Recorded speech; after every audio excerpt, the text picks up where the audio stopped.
La Sierra Nevada, que divide los estados de México y Puebla, incluye los volcanes Popocatépetl, Iztaccíhuatl y Tlaloctelapan. A lo largo del tiempo, esta cadena montañosa ha sido el escenario de múltiples erupciones volcánicas en el centro de México. Don Goyo, como se le conoce al Popocatépetl, se ubica a unos 70 kilómetros al sureste de la Ciudad de México y alcanza una altura de 5.452 metros sobre el nivel del mar, lo que lo convierte en el pico más alto de la Sierra Nevada y el segundo más alto del país. Pero, ¿cuál es la historia de este coloso? ¿Qué ha sucedido con él?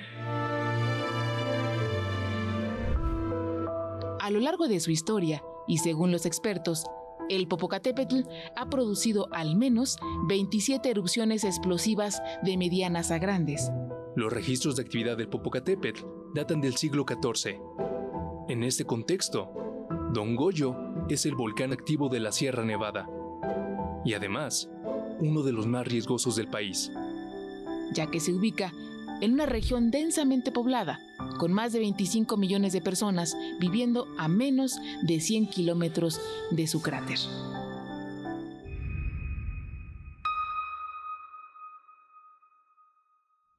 La vigilancia del volcán Popocatépetl ha sido registrada en los anales de la historia.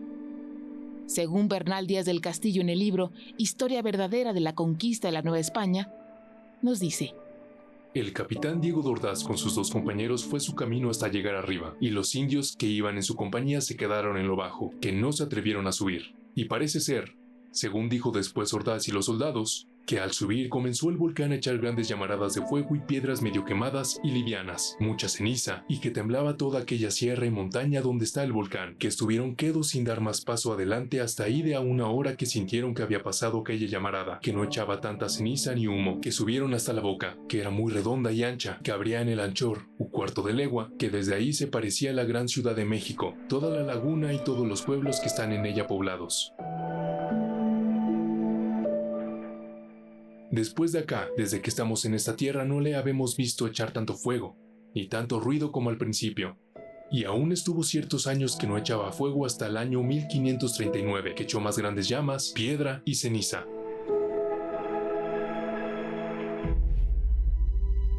Asimismo, en 1919, ocurrió una reactivación del Popocatépetl, que muchos la consideran que fue fruto de la actividad humana, por la explotación del azufre con dinamita. Al respecto, José Mendoza, uno de los sobrevivientes, narró: sí, señor, por entre el lodazal blanco salían grandes borbotones de aire y gruesos chorros de vapor. Seguramente la dinamita abrió el volcán, y por las hendiduras empezó a salir otra vez el fuego de adentro. Poco tiempo después, escribe Murillo, hacia finales de marzo, Leonardo Santos, José Mendoza y otros volcaneros subieron al cráter. Toda la nieve se había fundido, y sobre la chimenea, que era el lugar donde habían puesto los cartuchos, había un gran montón de piedras en medio del cual aparecían rayas de lumbre, entre las que salían con mucha violencia chorros de humo. En diciembre de ese mismo año, el montón de piedras, según gráfica expresión de Leonardo, se había convertido en una cazuela volteada boca abajo. La explosión de dinamita produjo un verdadero sismo en la cima del volcán, haciendo oscilar las paredes del cráter, produciendo derrumbes y tronidos, y abriendo la antigua chimenea. Que comenzó en 1919 y concluyó por ahí de 1928. No se sabe muy bien porque no había un estudio continuo del volcán y porque estábamos en la época de la post-revolución, había muchísimos problemas. Pero inició en 1919 y por ahí de 1921 hay una excursión del periódico en donde patrocina a varios geólogos y con ellos también va Dr. Atl, quien se queda allá arriba en el borde del cráter y documenta la emisión de lavas y su destrucción. Antes de esta erupción, el cráter del volcán era prácticamente una depresión sencilla. En ocasiones había un laguito. Cuando acaba esta erupción, al acabar esta erupción, rellena un poco el cráter.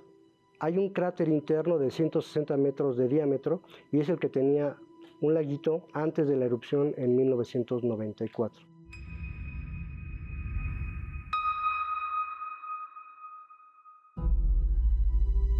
un volcán poligenético. A diferencia de los monogenéticos, los monogenéticos son los que hacen erupción solo una vez, como por ejemplo el Paricutín o el Xitle, aquí cerca de Ceú. Y los poligenéticos son aquellos que se construyen a lo largo de miles de años por múltiples erupciones. Entonces el Popocatépetl es un volcán que se construyó durante al menos medio millón de años, y por eso también tiene esas dimensiones, porque ha habido de manera recurrente erupciones. Se formó en tan solo 23.000 años. Podemos decir que la tasa eruptiva es bastante alta. Sin embargo, no es constante, ocurre mediante erupciones, principalmente mediante erupciones de gran violencia que producen mucho material. El edificio moderno del Popocatépetl está compuesto principalmente por flujos de lava y se construyó sobre los restos de estructuras volcánicas anteriores. Según los especialistas, Don Goyo ha tenido 6 erupciones plinianas, es decir, erupciones muy violentas que producen columnas de ceniza y gas que se elevan a grandes alturas.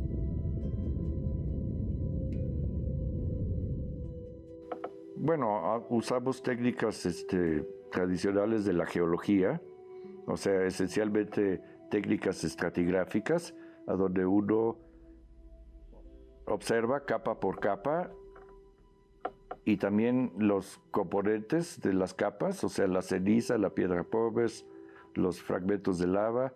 Uno los puede analizar química y mineralógicamente, y entonces uno puede distinguir que las capas que a primera vista se ven todas similares, en realidad son distintas y que están separadas de las capas anteriores por paleosuelos, o sea, suelo que se formó a lo largo de mucho tiempo una vez que la capa había sido depositada.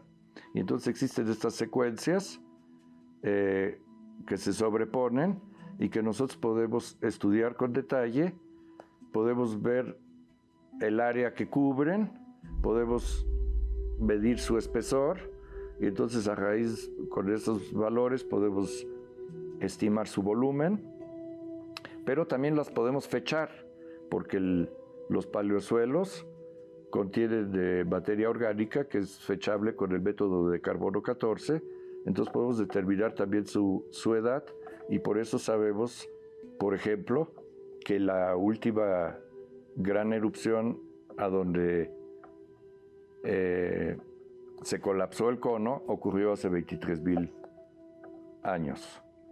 Y desde entonces han ocurrido al menos media docena de estas erupciones, y en los últimos 5.000 años han ocurrido 3 de estas grandes erupciones. Nosotros les llamamos erupciones plinianas. El término pliniana se remonta al año 79 después de Cristo, cuando Plinio el Joven describió en una carta a Cornelio Tácito la erupción del Vesubio.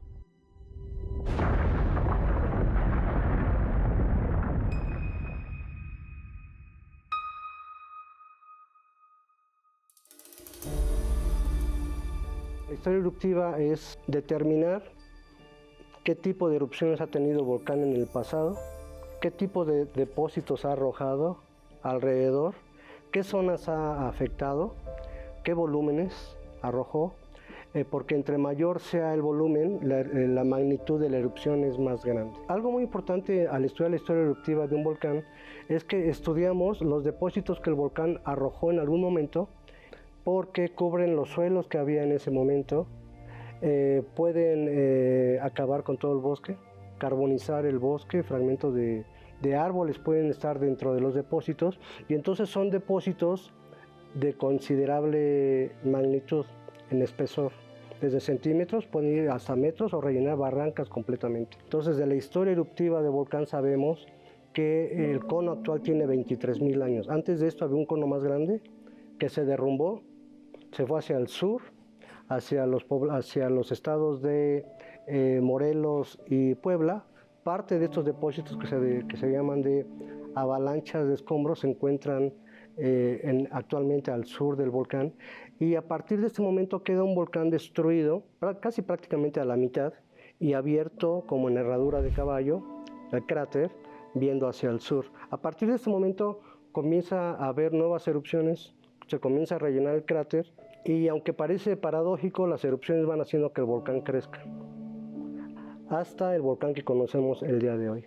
Bueno, de 23.000 años a la fecha, que es la edad de este volcán, sabemos que las últimas 3 grandes erupciones del volcán han sido de tipo pliniano y ocurrieron hace más o menos 5.000, 2.100 y 1.100 años. Durante cada una de estas erupciones el volcán ha formado columnas de material volcánico formadas por cenizas, fragmentos de pómez, fragmentos de rocas del conducto volcánico que han subido a más de 20 o 25 kilómetros de elevación y han sido dispersadas por los vientos en una cierta dirección. Cuando este material cae, deja un depósito que se puede trazar. Si uno lo viera desde un avión, sería una especie de elipse con uno de los focos centrado en el cráter del volcán. Entonces, cuando vamos a estudiar la historia eruptiva, colectamos el espesor de muchos lugares hasta reconstruir esta elipse de cada una de las erupciones.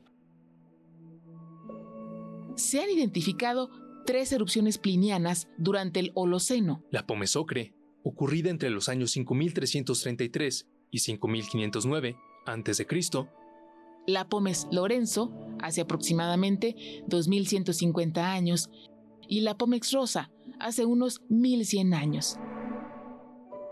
Estas erupciones tuvieron ejes de dispersión del noroeste hasta el noreste.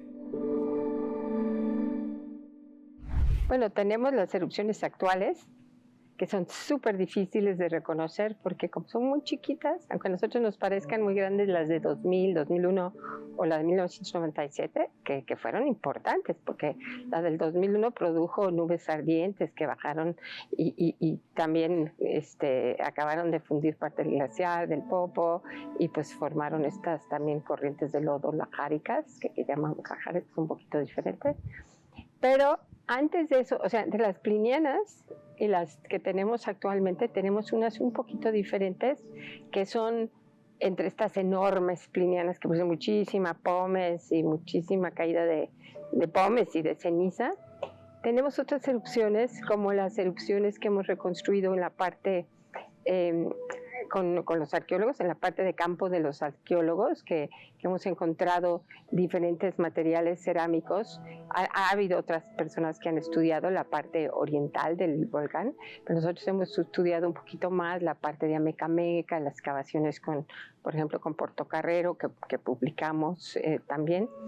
Pero ahí vimos que había otras erupciones, pues ya que podíamos reconocer, o sea, que deben ser más grandes de las actuales, pero no tan grandes como las plinianas. Por ejemplo, 2 de las erupciones que son muy importantes también son la de la ceniza negra. Cuando nosotros vamos al Popo, por todos lados, desde Nexapa hasta Chalichintla, hay esa ceniza negra hasta arriba, abajo del suelo.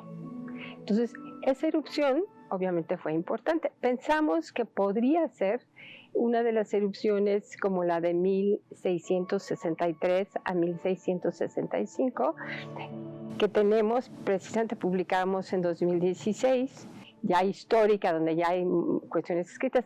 O sea, en el Popo tenemos alusión al volcán desde el siglo XIII, desde los códices que representaban, pero también tenemos cuestiones de representación ya de escritos, ¿no? Por ejemplo, nos hablan de la total oscuridad de la ciudad de Puebla por 3 días, por estas erupciones, les decía, de 1663 a 1665, o sea, que fueron erupciones importantes, más grandes que las que tenemos ahorita, pero no tan grandes como las plinianas. Entonces, hay una serie de estas erupciones medianas.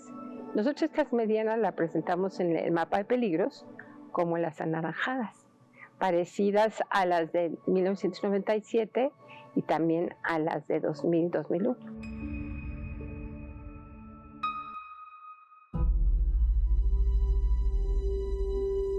Para recrear la historia eruptiva del volcán fue necesario realizar trabajos de campo en distintos afloramientos, accesibles y bien expuestos.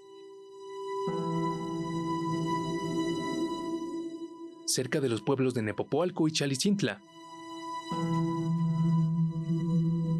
También se estudiaron cortes de camino, barrancos profundos y canteras, que muestran múltiples depósitos volcánicos. Bueno, esta trinchera ahora tiene casi 4 metros, vamos a alcanzar los 5 y hemos buscado este lugar en la ladera este del Popo, que estamos a 3.000 metros de altitud, y es un lugar donde sabíamos que podíamos encontrar todos los depósitos de una de las erupciones más grandes, pero a la vez más recientes del Popo. Normalmente buscamos el mismo depósito de la misma erupción en muchos lugares en torno al volcán, pero solamente en algunos el depósito aparece completo. Y aquí es donde sabíamos que podíamos encontrarlo y se hace, digamos, esta trinchera que es muy profunda o bastante profunda, justamente para estar seguros de que vamos a poder ver y muestrear todas las capas que durante esta erupción se depositaron. Se hace en primer lugar para poder describir cómo es cada una de estas capas y tomar muestras que vamos a poder analizar desde diferentes perspectivas y laboratorios, tanto en términos de qué tamaño tienen los fragmentos, de qué tipo son, de qué minerales contienen, cuál es su composición química y otros aspectos, digamos, que ya podemos hacer con microscopía electrónica, como ver los poros que tiene esta piedra pómez, de qué forma son, y así como, bueno, otros detalles que ya tenemos que hacer con equipos muy especializados. Todo ello nos da información de cómo pudo ser esta erupción. Tanto en términos físicos, de la altura de columna, el volumen de material emitido, como qué composición de los magmas en profundidad, o cuánto pudieron tardar estos magmas en irse acumulando y preparando para hacer una erupción de estas características. Tenemos aquí muestras de depósitos de caída del Popocatépetl. Y básicamente lo que estoy haciendo es revisando las fracciones más finas, es decir, los cristales más pequeñitos, menores a 2 milímetros. Y en este microscopio lo que estoy haciendo es separando cada uno de los componentes de este material, que básicamente corresponde a fragmentos de pómez, fragmentos de rocas, olíticos y fragmentos de cristales. Básicamente lo que haremos con estos cristales será buscar burbujitas de gases que estos pueden acumular, o incluso burbujas de vidrio, porque cuando estos se forman se cristalizan a partir de lo que sería un magma, ¿no? Entonces el magma está compuesto por 3 fases principales, que sería la fase líquida como tal, que es el fundido, la fase gaseosa, que son nuestras fases volátiles, como lo es el agua, el dióxido de carbono, etcétera, ¿no? Y también vamos a tener nuestra fase sólida. Entonces, cuando se forma esta fase sólida, puede atrapar justamente estas burbujitas de gases y también burbujitas de magma. El magma evidentemente cristaliza, o no, más bien solidifica y forma vidrio. Y entonces en teoría se van a analizar estas burbujitas de vidrio y estas burbujitas de gases. ¿Para qué? Para tener una idea de básicamente las condiciones a las cuales se formó el magma.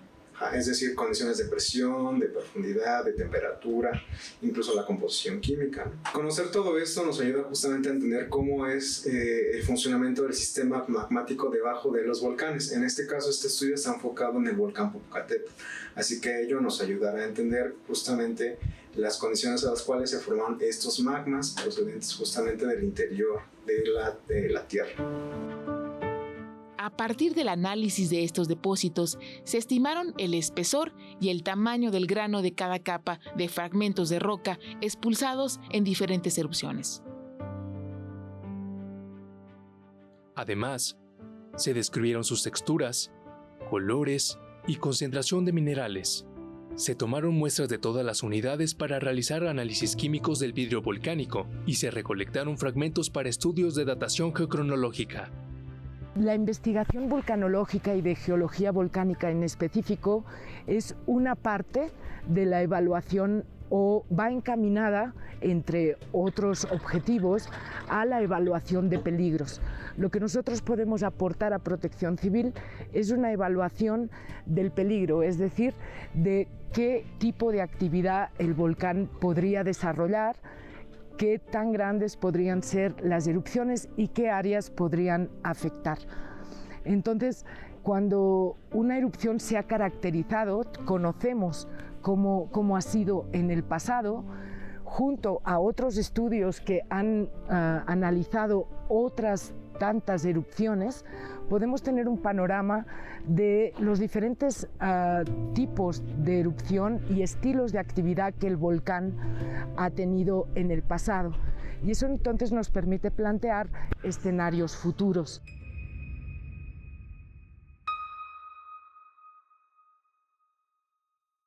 Lo que estamos viendo aquí es lo que llamamos una columna estratigráfica. Muchas veces puede ser una columna estratigráfica de una sola sección, es decir, que vamos a un barranco, vamos a una pared que vemos en las proximidades de un volcán y vemos todas estas rocas, todos estos depósitos. Eso sería una columna estratigráfica del lugar. A veces también hacemos columnas estratigráficas compuestas, es decir, que andamos en diferentes lugares en los alrededores del volcán. Podemos identificar o podemos correlacionar al menos dos de estos elementos aquí estratigráficos que vemos y después unimos todas esas observaciones en una columna compuesta. La idea de una columna estratigráfica es mostrar cómo están las rocas y qué tipo de rocas o depósitos tenemos. El principio básico de la geología es que aquellos depósitos que se encuentran más abajo en la columna estratigráfica son los más antiguos. Hasta abajo tenemos un paleosuelo. Entonces vamos, cavamos comúnmente, ¿sí? No podemos tener una exposición de los depósitos en una barranca o en una pared profunda. Lo que tenemos que hacer es cavar. Y a veces esas excavaciones son extremas hasta encontrar lo que llamamos el paleosuelo o el suelo antiguo. Y después vemos una capa muy fina que corresponde a lo que llamamos un PDC, que es una corriente piroclástica de densidad. Generalmente cuando hay erupciones grandes en un volcán, una erupción pliniana, se destapa el conducto, el domo se destruye y puede generar estas corrientes piroclásticas de densidad que son diluidas, tienen unas estructuras bastante bien definidas y muy lúcidas para saber qué ellos representan y están a la base de un depósito más grande que es una erupción pliniana. Entonces podemos tener aquí intercalación con depósitos de caída, no sin omitir que entre los depósitos de caída tenemos también palosuelos, nos marcan un hiatus eruptivo, es decir, tenemos una erupción, se deposita, según el clima en el que esté, la latitud también en la que esté en el país, la roca o el depósito que salió del volcán se empieza a transformar y se convierte en un paleosuelo. Entonces eso de entrada ya nos menciona que tenemos un hiatus eruptivo, que pasó un cierto tiempo antes de que viniera la siguiente erupción. Entonces, después de este gran episodio volcánico que tenemos aquí, que le llamamos la Pómez Lorenzo, tenemos un paleosuelo y después del paleosuelo tenemos una alternancia entre depósitos piroclásticos de densidad y depósitos de caída que marcan una gran erupción que se llama la Pink Pómez en el Popocatépetl de aproximadamente 1100 años antes de la actualidad. Entonces aquí no hay paleosuelo, lo podemos observar, lo que significa que esta es una erupción continua que cambió su intensidad, también cambió el volumen de magma involucrado y tenemos diferentes horizontes de caída separados por estas corrientes piroclásticas de densidad. A la cima de la Pink Pómez de 1100 años tenemos también un depósito de ceniza que es muy característica, es negra y que está retrabajada. Cae la ceniza y esa ceniza se puede movilizar con lajares, con avenidas de agua, para coronar toda nuestra columna estratigráfica con el suelo presente, es decir, este horizonte de arena negra retrabajada se ha transformado en un suelo.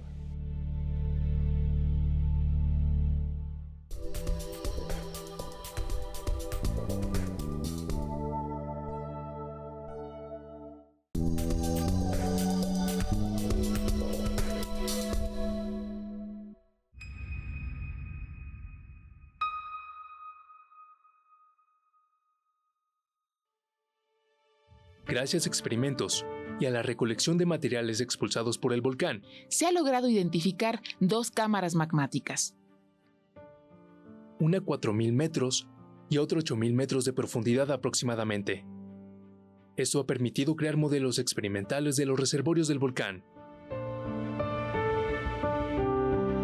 Los experimentos hidrotermales. Entonces, en pocas palabras, lo que hacemos con experimentos hidrotermales es tratar de reproducir las condiciones de una cámara magmática. Hacemos cámaras magmáticas de laboratorio. Para el volcán Popocatépetl yo hice 35 experimentos hidrotermales. En cada uno de esos experimentos determiné qué fases minerales, qué cristales se estabilizaban a una presión, temperatura dada. Y en ese momento ya pude hacer una comparación con esos 35 experimentos con la muestra natural y después comparo esas condiciones naturales con los experimentos que yo hice en el laboratorio y con ello hago una interpretación, hago una aproximación de a qué profundidad estaba el magma antes de hacer erupción. Y hace 23,000 años la cámara magmática se encontraba más o menos 8,000 metros de profundidad. Después el magma encontró la manera de alojarse en niveles más someros y hace 14,000 años aproximadamente ocurrió una erupción en la cual podemos encontrar depósitos aquí debajo de Ciudad Universitaria. Hasta acá llegaron sus depósitos de esa erupción. Y esa erupción, el magma estaba alojado más o menos 4,000 metros de profundidad.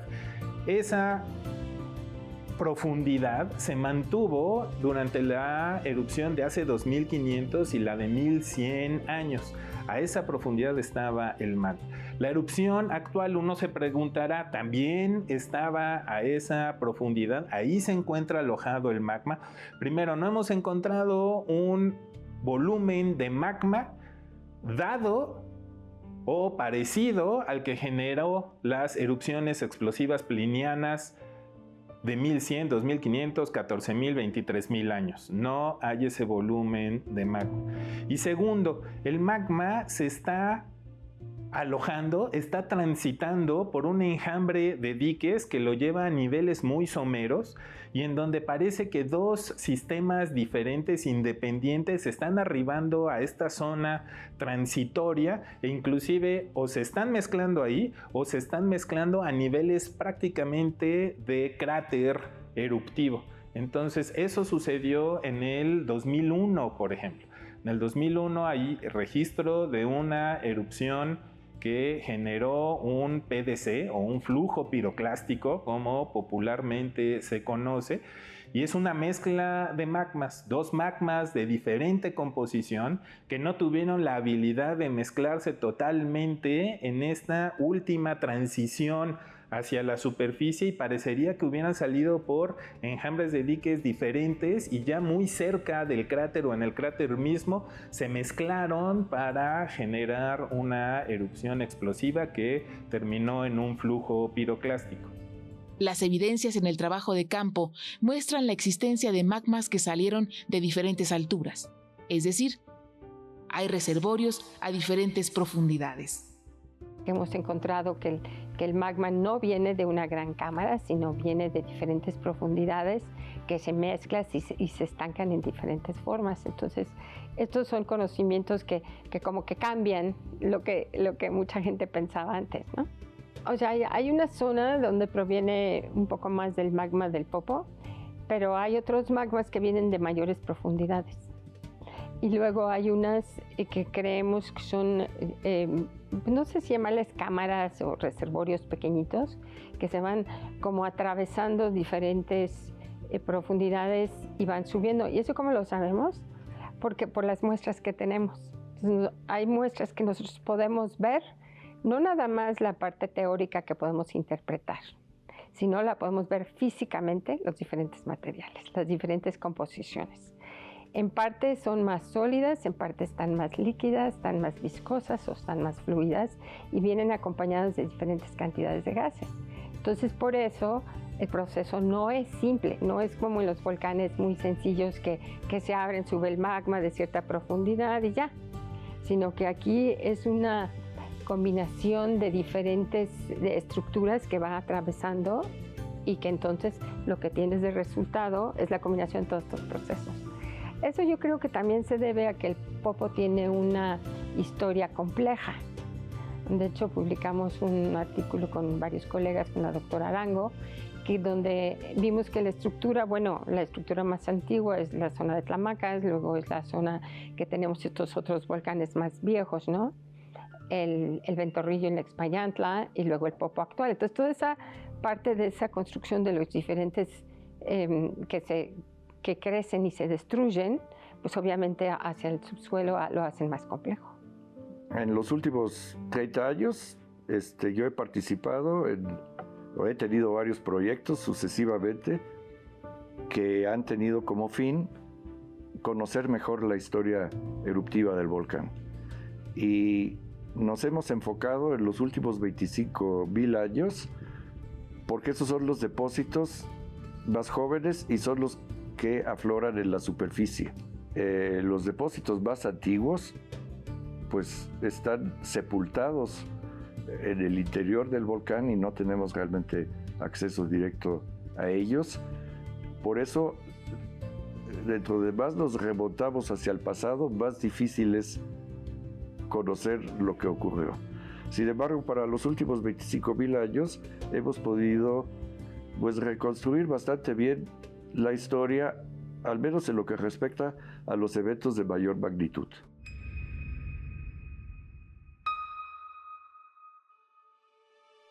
Durante sus fases eruptivas, el volcán ha dejado huella tanto en sus cercanías como en las comunidades aledañas, al grado de que algunas zonas arqueológicas fueron cubiertas por sus materiales. Los depósitos de estas erupciones alcanzaron asentamientos.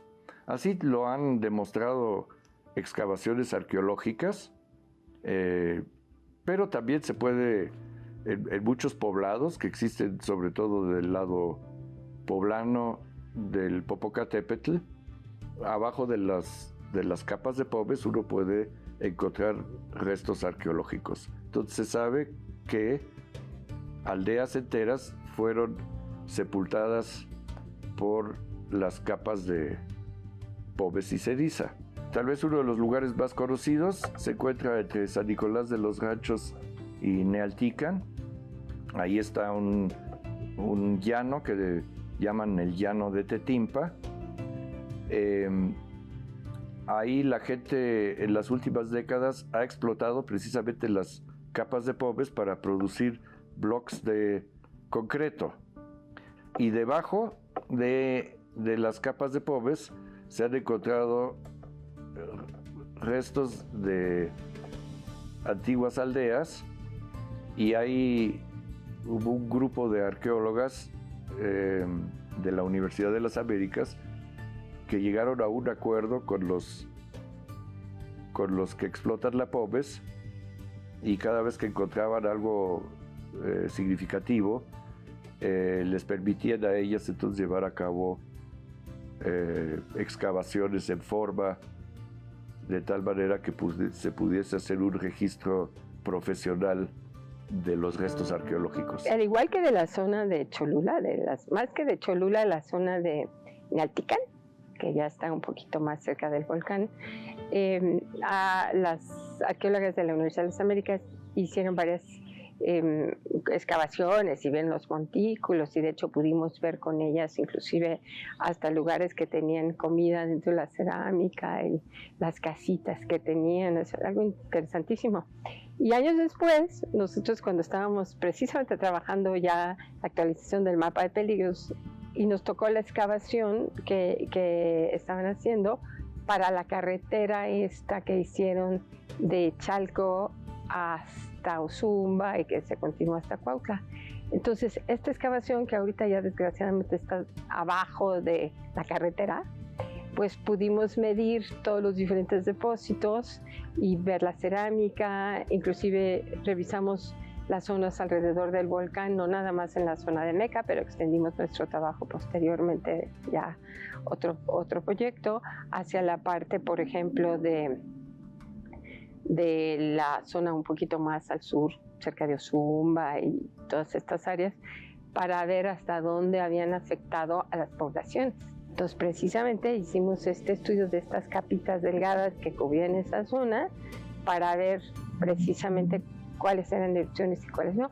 Y súper interesante porque eran de diferentes periodos. O sea, se ve que se iban y regresaban y se iban y regresaban. Pensamos que esto, inclusive lo más antiguo, debe ser como de 2000 años. Sí, estas erupciones han afectado a poblaciones antiguas. La erupción más reciente, más grande, ocurrió hace 1100 años.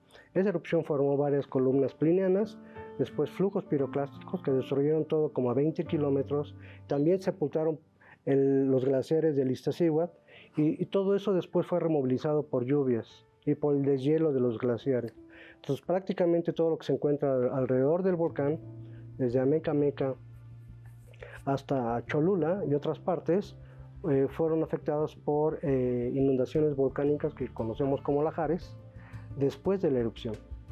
Muchos de los nombres de poblados alrededor del volcán están asociados con algún evento volcánico.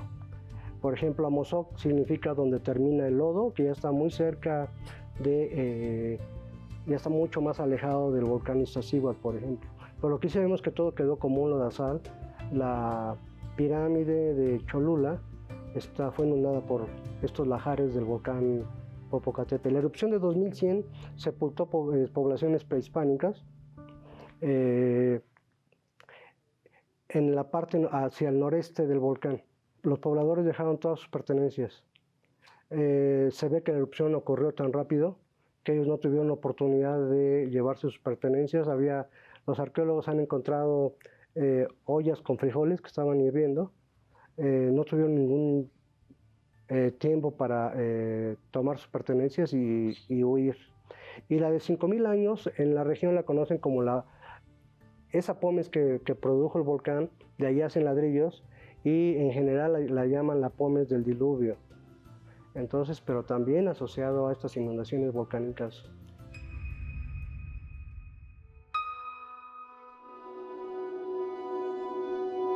En diciembre de 1994, tras 70 años de inactividad, el volcán se reactivó, marcando un punto de inflexión en la gestión de riesgos volcánicos en el país.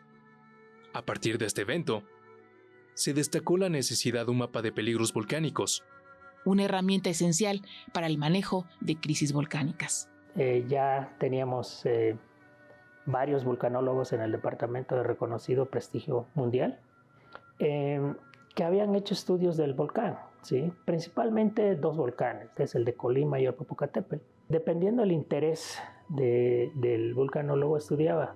Había vulcanólogos que estudiaban la geología, vulcanólogos que estudiaban la geoquímica, otros la sismicidad, ¿sí? Cuando se reactivó el volcán, pues vimos la necesidad de concentrar esa información, ¿sí? De concentrar la información. Varios de los vulcanólogos se apuntaron, digamos. Entre los primeros fue la doctora Ana Lilia Martín del Pozo, de José Luis Macías, Hugo Delgado, Klaus Siebe y Gerardo Carrasco, que estaban de geología. Entonces empezaron a juntar sus datos, la información que tenían. Entonces mi tarea como director fue apoyarlos con el propósito y objetivo de elaborar un mapa de peligros del Popocatépetl. De hecho, fue el primer mapa que se elaboró. Actualmente ya se ha actualizado. Digamos que dentro del comité científico, de la parte que nos correspondía, que era que estábamos estudiando la historia eruptiva del volcán, el reto principal fue la creación del primer mapa de peligros consensuado del volcán. ¿A qué me refiero? Que fue que el comité científico había decidido que tenía que haber un mapa de peligros volcánicos. El volcán estaba en erupción en diciembre 21 de 1994 y que en enero o febrero tenemos ya que contar con un mapa de peligros. Entonces el mayor reto para mí fue el coordinar a todo el grupo nacional y también de investigadores del Servicio Geológico de los Estados Unidos y de la Universidad de Buffalo para crear este primer mapa de peligros volcánicos y que fue el primero en su tipo en México. Bueno, una vez que se inició la erupción, pues había la gran incógnita de qué magnitud podría ser esa erupción y qué áreas podrían ser afectadas. Y entonces, pues había que, uno, mejorar sustancialmente toda la infraestructura de monitoreo, incluido poner estaciones sísmicas, qué sé yo, toda una serie de aparatos, había que instalarlos, y además estábamos ante el reto de producir un mapa de peligros, es decir, un mapa que indicase qué áreas pudiesen ser afectadas en dado caso por una erupción de mayor magnitud.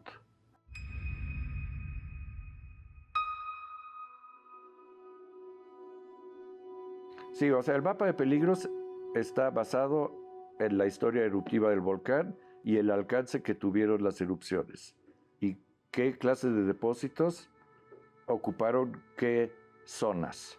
Entonces, si uno sabe eso, y como uno sabe también que las magnitudes de las erupciones se vuelven a repetir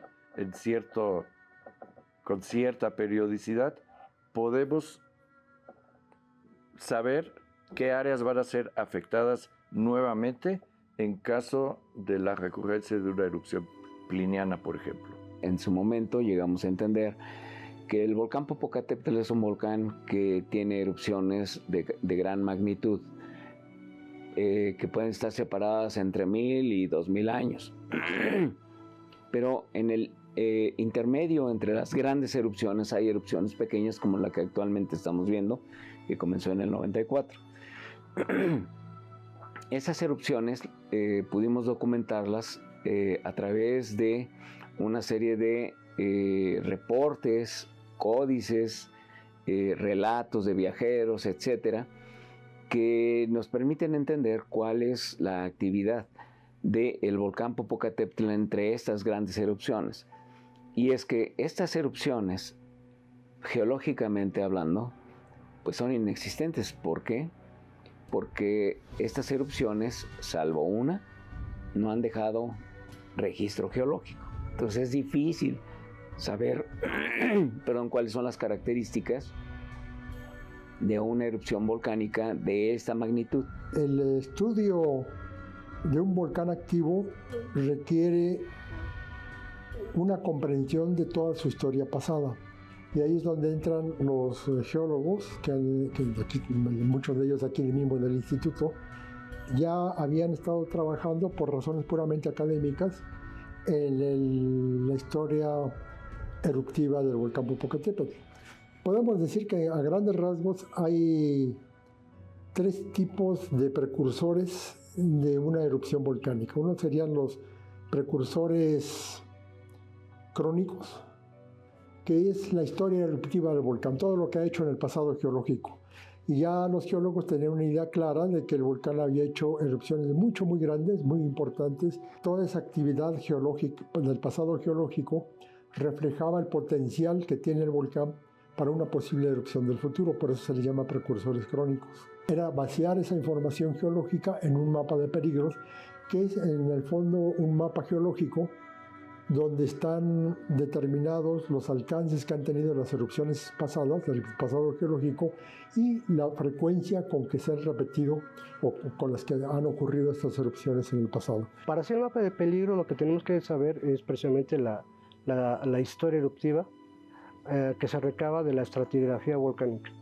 Esto es el determinar en qué zonas alrededor del volcán han sido afectadas por cierto tipo de erupciones, por ejemplo, caída de pómez de erupciones plinianas o el derrumbe del volcán. Y entonces, con base en esto, se hace como un sumario, como un Cardex cuando uno está enfermo, cuando es niño que se enfermó de sarampión o que tuvo tales enfermedades del estómago. Con esta información lo que hacemos es definir cuáles son las zonas que han sido afectadas por diferentes peligros volcánicos, y después ya en ese momento, que fue algo también novedoso en 1995, utilizamos programas de cómputo para tratar de simular los flujos volcánicos y los derrumbes volcánicos para saber cuáles eran sus velocidades y alcances. Entonces el mapa de peligros de 1995 fue el primero que estuvo hecho de esta manera, y las zonas que se trazaron alrededor del volcán, la de mayor peligro, la roja, a la de menor peligro, la amarilla, son zonas que han sido afectadas por mayor cantidad a menores fenómenos volcánicos, aunque de mayor magnitud en las partes más alejadas. La importancia de la historia eruptiva parte del principio básico de la geología.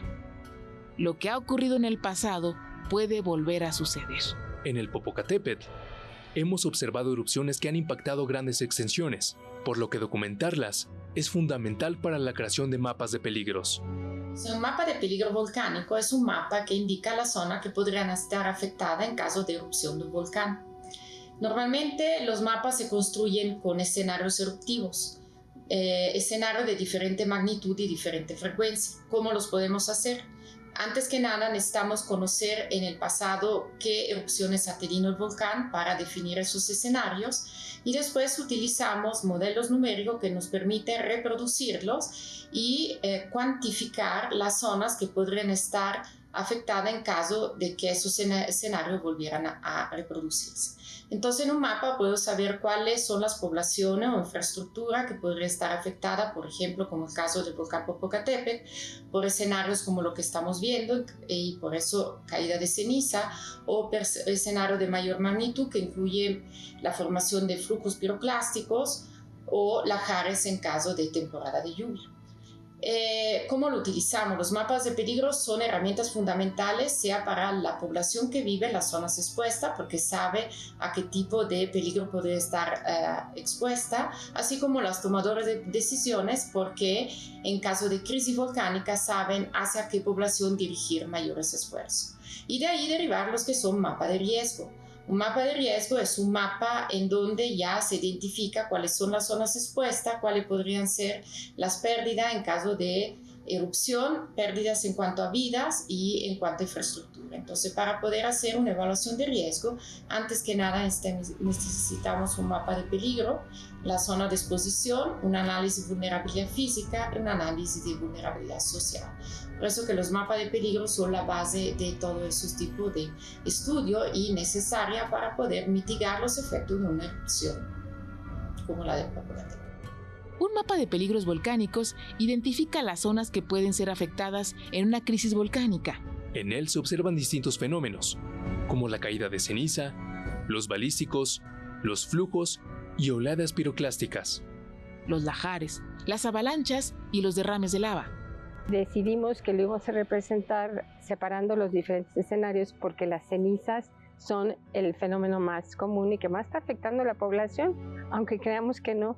Nos afecta los ojos, la piel, la nariz, la respiración, todo esto, ¿no? Entonces lo dividimos en 3 grupos.